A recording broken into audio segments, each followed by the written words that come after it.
Picture two projects at the same company, about a year apart. The second team hit the exact same wall the first one did. Same vendor, same slipped handoff, the same $40,000 overrun to dig back out. And here's the part that stings. The first team had written all of it down. They ran a proper wrap-up, they listed every mistake, they filed a clean report, and they felt genuinely responsible doing it. Nobody ever opened that file again. So today is about the difference between a company that gets better and one that just gets older. And there's a single word in PMI's exam outline that draws that line. It isn't the word you'd guess. The word isn't document. Everybody documents. The word PMI actually uses is utilize. Utilize lessons learned. And that gap between writing a lesson down and actually using it is the whole subject. Think about what knowledge management really is. It isn't a filing exercise, it's a behavior change exercise. The lessons register is the output of a process PMI calls Manage Project Knowledge, and the point of that process was never a nicer archive. It was to make sure what one corner of the team learned actually reaches the corner that needs it, in time for it to matter. A lesson you filed but never acted on didn't make anyone better. It just made you feel like you had. On this exam, a lesson that changes nothing isn't a lesson, it's paperwork. So where does this one live on the exam map? Business environment, task 6, called simply continuous improvement. And notice where that sits. Business environment used to be 8% of the exam. On the 2026 version, it's 26%, more than a quarter of everything they test, and this is one of its tasks. So it's worth real points, and it's exactly the judgment question working managers fumble. And PMI gives this task only 3 enablers, which tells you they're each load-bearing. Utilize lessons learned, help ensure continuous improvement processes are updated, and update the organizational process assets, the OPAs. Notice there's no enabler in there that says write a report. Every one of the 3 is an active verb pointed at the future, not a record of the past. Read them together, and they aren't describing a meeting you hold at the end. They're describing a loop you never stop turning. Hold on, because I think 2 different documents just got blurred, and the exam separates them. There's the lessons learned register, and there's the lessons learned repository. Same first 2 words, completely different jobs. One travels with the project and, in a sense, retires when the project ends. The other belongs to the company and never retires. Swapping them is a classic exam trap. Draw that line, it matters. The register is a living project document. You open it on day 1 and you keep adding to it the whole way through every time the team learns something. It's yours, it's current, it belongs to this project. The repository is the organization's archive, the store of lessons from many projects, and it outlives you. At closeout, your register gets folded into that repository so the next team can pull from it. So the register is the discipline while the work is happening. The repository is where it goes to be useful later. And the failure mode is treating the register like the repository. Waiting until the end, dumping everything into one filing cabinet, and calling it done. That cabinet is exactly the file the second team never opened. The register is supposed to be alive while the work is, updated as you go so the team can course correct this project, not just leave a note for the next one. So who actually falls for this?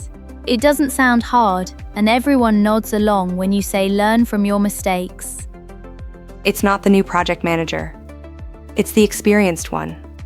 The instinct that experience builds is to run a tidy closeout, write the honest report, and move on to the next fire. That instinct produces a beautiful document and 0 change. The exam is testing whether you know that a lesson captured is worth nothing until it's applied. And none of this is new, which is the part I love. We talk about continuous improvement like it's an agile invention from the last 10 years. It isn't. Picture a statistician named Walter Shewhart, working at Bell Labs in the 1930s. He drew a simple loop for getting better at anything. Plan a change, do it, check what happened, act on what you found, and go around again.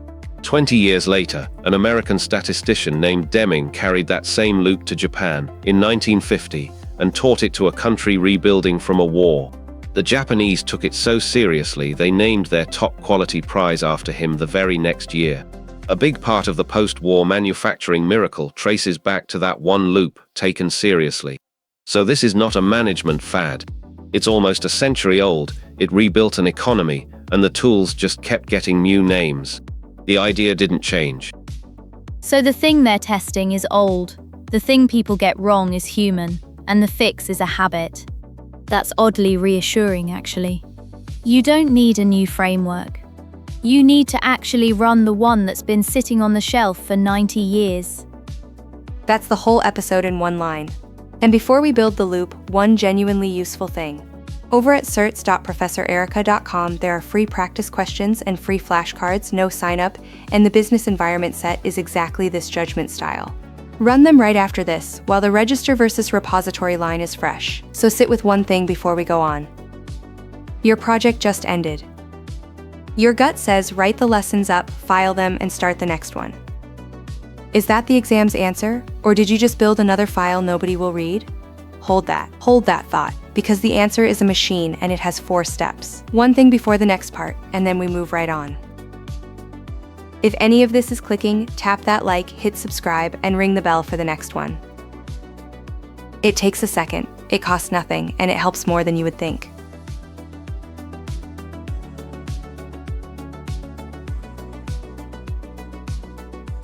So let's pay that off and build the machine.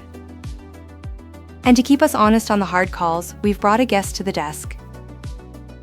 Professor Kowalski, good to have you here to help pressure test the improvement calls. Glad to be here. Point me at anything that sounds too tidy and I'll lean on it until it creaks. The engine underneath all of this is one loop, and it's worth putting on the board. Lewis, run it. 4 steps, and Shewhart's original order still holds. Plan. You spot something worth improving and you decide on a specific change. Do. You try it, but small, on one team or one slice of the work, not the whole project at once. Check. You look at what actually happened against what you expected, and act. If it worked, you adopt it and make it the new normal. If it didn't, you adjust it or you drop it and you go back around. Deming carried that loop to Japan in 1950, and it helped rebuild an economy. The reason it works is the smallest part of it, honestly, the check. Most people plan and do, and then never look back to see if it helped. The do it small step is the one I want to sit on. Why not just make the change everywhere at once if you think it's better? Because you might be wrong, and a small test is cheap to be wrong in. Think of it as an experiment, not a decree. You try the new stand-up format with one team for 2 weeks, you measure, and if it lands, you roll it out. If you changed it for 40 people on a hunch and it flopped, you just created the problem you were trying to fix. And that's the discipline people skip. They fall in love with the idea and go straight to full rollout. The small experiment is what separates improvement from just churning the process every quarter because someone read a book, and it protects the team too. A change tried on one crew for 2 weeks that flops costs you 2 weeks. The same change forced on everyone at once that flops costs you a quarter and a lot of goodwill. Okay, but where does the lessons learned part turn into an actual change? Because I've sat in a lot of retrospectives that were basically group therapy. Everyone vents, someone takes notes, we all feel heard, and then the exact same thing breaks next sprint. What separates that from a real one? That's the single most common failure in this whole area, so let me be exact. The Scrum Guide is blunt on the purpose of a retrospective. It exists to plan ways to increase quality and effectiveness, not to vent. Not to make a list of grievances. The team looks at the last sprint, picks the most helpful changes it can make, and here's the line that matters: those improvements get implemented in the next sprint. The most impactful ones can go straight onto the next sprint's backlog. A retrospective whose output is a document is a failed retrospective.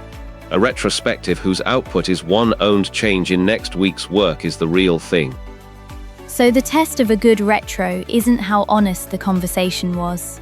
It's whether anything is different on Monday. Exactly, and that points at the biggest exam trap here. When do you apply the improvement? The tempting answer, the experienced answer, is to note it and roll it into the next project. The exam wants you to apply it now inside this project. PMI's own enabler says help ensure continuous improvement processes are updated, present tense, ongoing. You don't bank your improvements for a future team.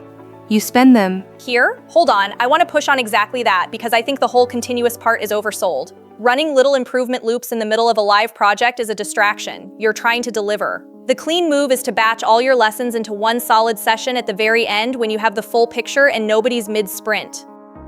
That's the reasonable sounding trap, so let's take it seriously and then take it apart. A thorough closeout retrospective is genuinely worth doing, so hold one. But saving all of it for the end fails twice. By closeout, memory of what actually went wrong in month 2 has faded, so the lessons are thinner and softer. And every single improvement you find at the end is too late to help the project you just ran. You're handing gifts to a hypothetical future team while your own project ate every mistake you could have caught in flight. Improve in the middle, and this project gets better. Improve only at the end, and you've written a nice history. That's fair, I'll give you that one. The mid-flight fix helps the project that's paying for it. I still want a real closeout, but you're right that it can't be the only pass. And this cadence has a name older than Scrum, right? Kaizen. It's the idea Agile borrowed, not the other way around. It does. Taiichi Ohno built the Toyota production system around it. Kaizen means small improvements made by everyone continuously, rather than one big dramatic overhaul. A worker who spots a better way stops the line and fixes it at the source. That's the same loop Shewhart drew, just lived every single day on a factory floor instead of held in a meeting once a quarter. And it's worth seeing what that discipline is actually worth, because this isn't soft. Before I put the number up, guess. One American company built its whole quality method on measuring and improving defects. Over its first decade or so, how much did it report saving? Over or under $5 billion? Under. $5 billion from fixing defects sounds enormous. More than triple it. Motorola, birthplace of Six Sigma, reported saving on the order of $16 billion. And none of this is my paraphrase. Look at the exam outline itself, because the exact words are the lesson. Utilize lessons learned, help ensure continuous improvement processes are updated, update the organizational process assets, capture it, keep improving while the work is live, and bake the win into the standard. That's the whole task. And reading it, you can see it's a loop, not an event. So carry 2 things off this desk. Run the loop small and check that it worked. And spend your improvements now on this project, not on a future one. Next, the step everyone forgets, actually closing the loop.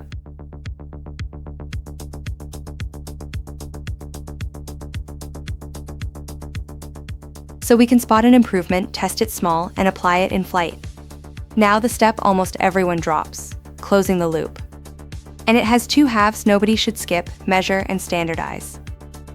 Start with measure, because it's the half that keeps you honest. The check-in plan do check act is not a vibe. You decide up front what better looks like, in a number, and you write down the baseline before you touch anything so you have something to compare against. Then after the change you go back and see whether the number actually moved. Did the defect rate drop? Did the cycle time shorten? And you want a leading measure, not just a lagging one, something you can read this sprint, not a result you only see 2 quarters later when it's too late to react. An improvement you never measured isn't an improvement. It's a hope you stopped tracking. Six Sigma, the Motorola method, is built entirely around this. Its cycle is define, measure, analyze, improve, and then control, and that last word, control, exists for exactly one reason: to hold the gain so it doesn't quietly slide back to the old way the moment nobody's watching. That's the birthplace on screen then. It is, and measure discipline paid, we just saw the number. But measuring is only half of closing the loop. The other half is the one PMI names directly, update the organizational process assets. And that word, OPAs, sounds like exam jargon, so let me make it concrete. Organizational process assets come in 2 families. One is the processes, the policies, the procedures, the templates, the checklists, the estimating models, the way the organization says the work gets done. The other is the corporate knowledge base, and the lessons learned repository lives right there. Together they're the company's memory of how to do the work, and updating them is the single act that turns your one improvement into everyone's new normal. A lesson that changes your behavior helped one project. A lesson that changes the template helps every project after it, including the ones run by people who never met you. Here's where it clicks, and it's a restaurant, because my parents run one. Picture a kitchen that burns the same sauce every Friday when it gets slammed. One cook figures out the fix. Lower the flame 2 notches during the rush. If that fix lives only in that one cook's head, it's a tip. The pot is the project, the flame setting is the improvement, and the cook's memory is one person's lesson learned. Now, the same fix written into the recipe card that every cook works from. That's the OPA. The tip leaves when the cook quits. The recipe card stays. Okay, May, but push the analogy. What's the recipe card when the kitchen is a project team and the fix is, say, add a security review earlier? It's the project checklist and the phase gate template the next PM inherits. And there's one place the recipe breaks, which is the honest part. A recipe card only helps if the next cook actually reads it. So updating the OPA is necessary, but it's not sufficient. The loop isn't truly closed until the next project starts from the new standard instead of the old one. Which means part of your job is making the new step unavoidable, baking it into the gate the next team has to pass, not leaving it as a nice suggestion in a document they can skip. Which is Ford, weirdly. When Ford found a faster way to build the Model T, it didn't put the tip in one foreman's head. It rebuilt the line so every worker did it the new way by default. The improvement stopped being a person's cleverness and became the standard, the thing you'd have to work to avoid doing. That's what updating the OPA looks like at scale. The new method isn't a suggestion you hope people read. It's built into how the work physically flows. And that's why the same car got cheaper year after year while the design barely changed. And there's a name for the reflex here on our decision filter. This is step 6, respect the process. When you find a better way, you don't just quietly do it your way next time. You run it through the loop, prove it, and put it into the shared process so the whole organization moves, not just you. So how often does a team actually finish all 4? Capture, apply, measure, standardize. Most teams do the first 2 and stop. They capture the lesson, they even apply it once, in the moment, on that one project. But they never measure whether it truly worked, and they never bake it into the standard. So of the 4, most teams reliably close, what, 1? Guess first, Lewis. How many of the 4 does a team really finish? I'd have said 1. Capture it, and quietly feel done. About 2, capture and apply once. Which is why measure and standardize are where the exam points and where the money hides. Because look what skipping them actually costs. Say a team missed one defect and it cost $58,000 in rework to fix. Painful, but a real lesson. Except the lesson went into a filed report, never into the checklist the next team uses. So the same miss happened on a second project, another $58,000, and a third. 58 again. That's $174,000 spent relearning a lesson that one line added to a template would have ended after the first time. So the report was written every time. It just never made it into the recipe card. Every time, so closing the loop is 4 moves. Capture it, apply it now, measure that it worked, and standardize it into the OPA. Skip the last 2 and you're paying to learn the same thing forever. Let's go make it a habit that survives past one project.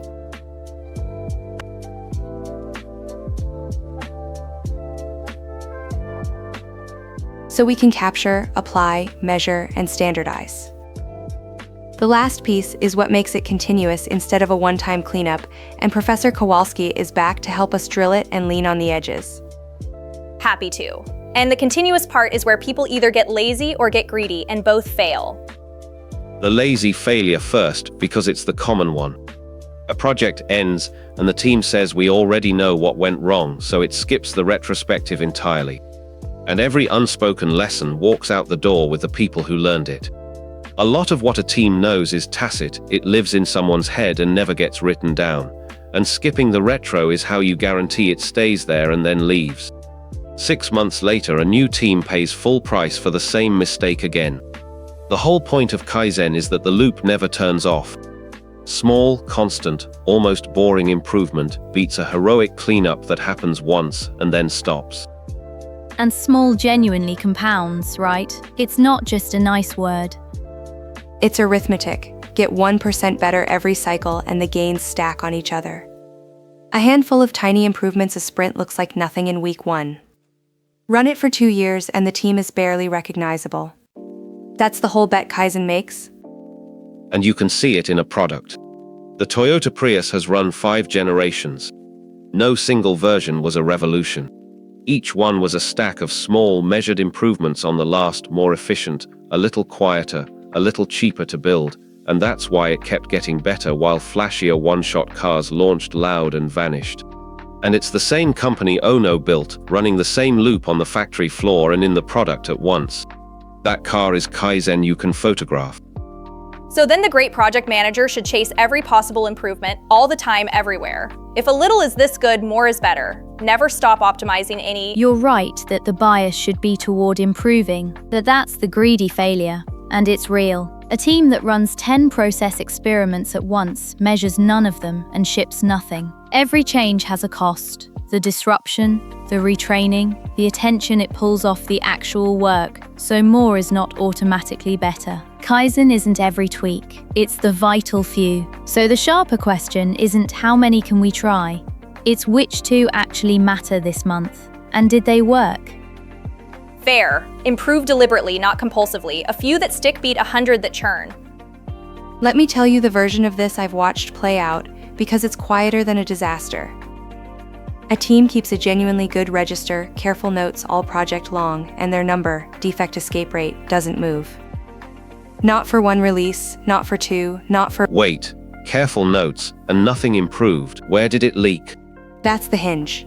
Nothing leaked, because nothing ever left the register. They captured beautifully and closed nothing.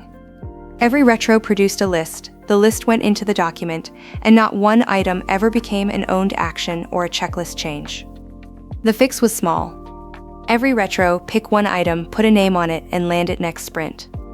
Their escape rate finally moved the quarter they started closing the loop instead of just filling it. So the register wasn't the problem. The empty column next to it was. The place where an action and an owner were supposed to go, and never did.